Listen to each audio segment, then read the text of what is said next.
কোটা আন্দোলনের ফলে উদ্ভূত পরিস্থিতিতে বুধবার দুপুরে জাতীয় প্রেস ক্লাবে সংবাদ সম্মেলন করে মুক্তিযোদ্ধা, শ্রমিক, কর্মচারী ও পেশাজীবী সমন্বয় পরিষদ।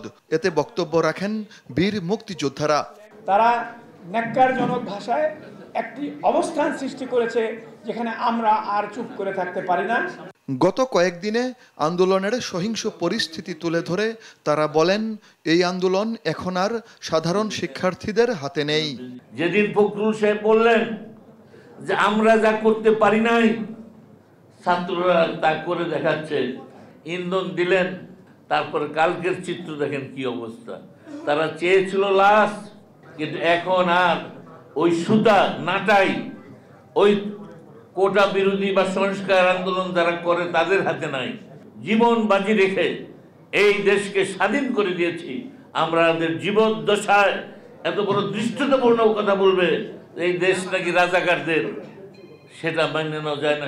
আমরা রাজাকার বলে যা ঘোষণা দেয়, এই যে মুক্তিযোদ্ধাদের লজ্জার বিষয় আর কিছু নেই। আমাদের এখন সময় এসেছে তার সম্মতির জবাব দেওয়া। ওই আমরা ওরা যেইভাবে প্রস্তুতি নিয়ে আসে আমাদের ঠিক সেইভাবেই থাকতে হবে। মুক্তিযুদ্ধ এবং মুক্তিযোদ্ধাদের কটাক্ষ করা এবং সন্ত্রাস ও সহিংসতার প্রতিবাদে বৃহস্পতিবার সমাবেশের ডাক দেন মুক্তিযোদ্ধারা। কোটা বিরোধী আন্দোলনের আড়ালে মুক্তিযুদ্ধের চেতনার মূলে আঘাত প্রতিহত করা এবং হত্যা, নাশকতা, অরাজকতা, অগ্নিসংযোগ প্রতিহত করার লক্ষ্যে আগামীকাল 18 জুলাই বৃহস্পতিবার বিকেল 3টায় মুক্তিযোদ্ধা, শ্রমিক, কর্মচারী, পেশাজীবী সমন্বয় পরিষদের উদ্যোগে বায়তুল মোকাররমের দক্ষিণ গেটে এক সমাবেশ অনুষ্ঠিত হবে।